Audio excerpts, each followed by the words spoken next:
ತಾಸು ಬೇಕು, 12 ತಾಸು ನಿದ್ದೆ ಮಾಡ್ತದೆ ಬೆಕ್ಕ. ಒಂದು ನಾಯಿ ನಿದ್ದೆಯಿಂದ ಎದ್ದೇಳ್ಬೇಕಾದ್ರೆ 14 ತಾಸು ಬೇಕು, 14 ತಾಸು ನಾಯಿ ನಿದ್ದೆ ಮಾಡ್ತದೆ. ಇನ್ನೊಂದು ಕೋಲ ಅಂತ ಒಂದು ಪ್ರಾಣಿ ಇದೆ, ಆ ಪ್ರಾಣಿ highest sleeping animal in this world. ಅದು ನಿದ್ದೆಯಿಂದ ಎದ್ದೇಳ್ಬೇಕಾದ್ರೆ 24 ತಾಸು ನಿದ್ದೆ ಮಾಡ್ತದೆ. 12 ತಾಸು ನಿದ್ದೆ ಮಾಡಿ ಏಳು ಪ್ರಾಣಿ ಬೆಕ್ಕ, 14 ತಾಸು ನಿದ್ದೆ ಮಾಡಿ ಏಳು ಪ್ರಾಣಿ ನಾಯಿ, 24 ತಾಸು ನಿದ್ದೆ ಮಾಡಿ ಏಳು ಪ್ರಾಣಿ ಕೊಲ. ಮತ್ತು ಒಂದ್ಸಲ ನಿದ್ದೆ ಹೋದವ ಎಂದೂ ಏಳಲಾರ್ದವ ಪ್ರಾಣಿ ಯಾರು ಇದ್ನಂದ್ರ ಬಹುತೇಕ ಹಿಂದೂ ಏನೋ ಅಂತ ನನಗನಿಸ್ತಿತ್ತು ಮುಂಚೆ.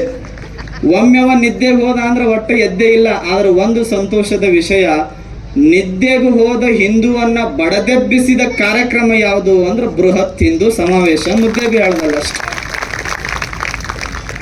ಒಬ್ಬ ಕೃಷ್ಣಮೂರ್ತಿ ಅಂತ ತಬಲಾ ವಾದಕರಿದ್ರು, ಭಾಳ ಚಂದ ತಬಲಾ ಬಾರಿಸ್ತಿದ್ರು ಅವರು ಪುಣೆ ಒಳಗೆ. ಅವರು ತಬಲಾ ಬಾರಿಸ್ತಾ ಇದ್ರ ಎಂತ ದೊಡ್ಡ ಕಲ್ಲು